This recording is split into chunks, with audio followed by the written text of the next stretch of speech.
Muvision ndaratidzwa zvichinge mbuya nasekuru vari kumusha, uye pamusha apa pamusha pawakakurira, pawakaberekerwa. Asi pamusha apa chandaratidzwa, ndaratidzwa kuti pane imba iripo inenge imba yako yawakavaka iripo pamusha apa. Asi zvoita sokunge wanenguva usingachaindi kumusha, uye mbuya nasekuru ndavaona chandirwadza ndechekuti mafambiro avo vanoita zvokukambaira vachienda kumba ikoko inova imba yako. Ndavaona vachikambaira vachipinda mumba imomo. Zvinhu zvandibata zvandirwadza. Pamusha apa pane vanogarapo, vana varipowo zvakare, vanhu varipowo zvakare. But ndabatsikana nechiitiko chokuti ndaona munhu mukuru, mbuya nasekuru vaita zvokukambaira. Mafambiro avo ndekukambaira vachienda mumba mako. Vane chidokwa zvakare chokukonawo. Haleluya. Saka ndinongoti let us remember kwatakabva. Kune kwatakabva, let us remember kwatakaita sei, kwatakabva ikoko. Kune variko ikoko. Zvakangonaka kuti tiende tichinovaona. Haleluya. That is the first vision that God showed me today. Then pane another vision yandaratidzwa naMwari. Ndaratidzwa mudzimai aita an argument nomunhurume mustreet, manetsana nomunhurume mustreet. Munhurume uya ndazoona watiza, ende chazokubatsira watiza uchipinda mukati mevanhu, asi anga abudisa futi achida kukupfuura munhurume. Nokuda kweargument, handina kuziva kuti argument yacho yatangira papi, but zvangoita sokuti zvomanetsana nomunhurume, munhurume uya akazobudisa futi, pakazoita vanhu ndo zvazoita tatadza kukupfuura iwe ukatiza. Ndakuona uchimhanya nestreet. Kuti chii chanyatsoitika, Mwari havana kunge vadiita sei, vandizivisa mukati mezuva ranhasi. Hallelujah. But I'm appealing to women to pray for their marriages and pray for their lives. Marriages neupenyu hwedu zvinochengetwa nani? Zvinochengetwa naMwari. But I'm appealing to you ladies, pray for your marriages, pray for your families. Kunyangwe upenyu hwako hunamatire Mwari vaita sei, vakuchengetedze. Haleluya. Pane munhu wandaratidzwa zvakare. Ndaratidzwa une shamwari yako, asi mapfekero anoita shamwari yako haana kunaka. Haleluya. Mapfekero anoita shamwari yako, it's more like demonic. Anopfeka zviya zvokuti ndaona achingopfeka zvinhu zviri demonic zvisina hunhu. Madressings anopfeka haana hunhu, haana kumira zvakanaka. I appeal to you, Mwari vanoda kuti izvo kana zvichibvira, ida shamwari yako, but distance yourself from her or him. Handina kunyatsoona kuti mudzimai here kana kuti murume, but anenge akachiradzika semudzimai, mapfekero anoita shamwari yako, but anopfeka zviya zvisina hunhu, uye anopfeka zvinorasa hunhu. Obvuchi wewe uri munhu akanaka, kuzoshamwaridzana nomunhu asina hunhu zvinogona kuzodhailuta upenyu hwako, kana kuti mapfekero ako, kana kuti hunhu hwako.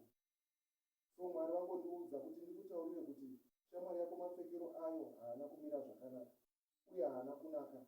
Kana zvichibvira, you can speak to that person, agonawo kupfeka zvakanaka. Kana zvakona, it's better to distance yourself from him, nokuti you cannot be equally yoked and equally yoked. Dongi nemombe hazvifambidzani, nyange mukaisa pajoko hazvifambidzani.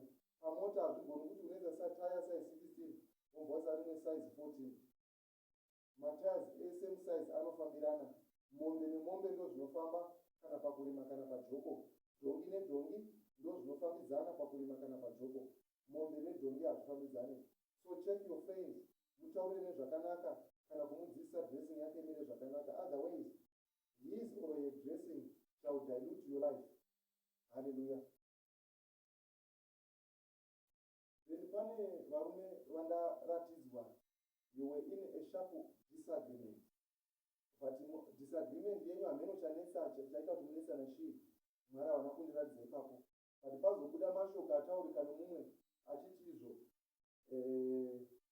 ndoda kukusungira play. These were the exact words. Kuti uchaona ndichakusungira play, ndoda kukusungira play chete. These were the exact words dzataurwa nomumwe. Saka mashoko ane simba. Hallelujah.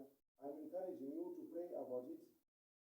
Mwari vakurwire, nokuti shoko rataurwa nemunhu rine simba. Zvaataura anogona kutosunga upenyu hwako, munhu anogona kutosunga life yako, anogona kusunga kunyange nebasa chaiko ukasawana chinobatika, nokuti shoko rine simba.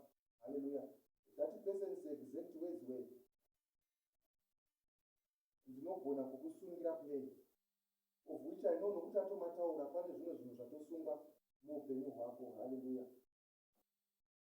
Then pane munhu wandaratidzwa pazuva ranhasi, wakaita lingi nemunhu anoita munhu anoita zvekukurosa bhodha achienda kuMozambique, munhu wechirume, but waita lingi nemunhu iyeye, it so happened zvamakanga makabvumirana hapana chazobudirira. Zvichazokuti izvo munhu iyeye pane zvakazoitika here, zvacho zvamakatenderana hapana chaita sei chabuda, but it involves nyaya yeMozambique, nyaya yetrading, maybe ndeyemabhero here, kana kuti nyaya yekutenga, munhu iyeye aita zvekutenga nokuinza zvinhu kuno, but it so happened kuti zvacho zvawakawabvisa mari hapana chaita sei chabudirira. Munhu iyeye atoenda, ndamona ndiuya kuzoapologiza, bvudzi rakatorwa akanditi bhero rakadini, I don't know, but ndaona munhu iyeye achitoapologiza, iwe uchibatikana kwazvo neapology yake pakuti zvamakanga makatenderana hazvina kuzobudirira. Asi zvinoinvova paMozambique, this person anoenda nokudzoka kuMozambique, hameno wanga wakamubatisa chii zvokuti akuvigire, but zvazovharika zvinhu izvozvo. Hallelujah. I want you to pray for that. Mwari vaopene manew doors for you, zvaunoda zviita sei zviitike. Then pane imwe vision yandazoratidzwa zvakare nhasi makuseni pandanga ndichinamata. This vision shanda ndangoona hari iyaya inonzi mbiya yamasowe,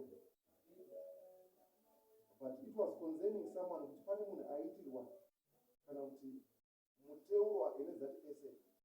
Ndayatsoona hari iyoyo iripo, ndangoiratidzwa hari mbiya yaya yaitwa muteuro, which means it's a demonic altar yaitwa muupenyu hwemunhu.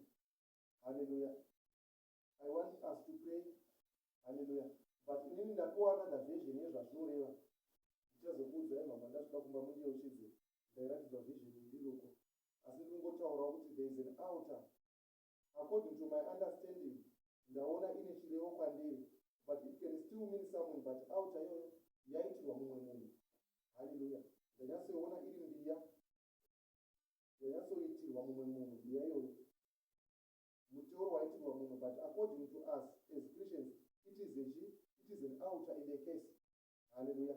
Saka ndangoti tingozvinamatira vhiki rino against every marine altar. Marine altars, we want to destroy these marine altars muzita raJesu.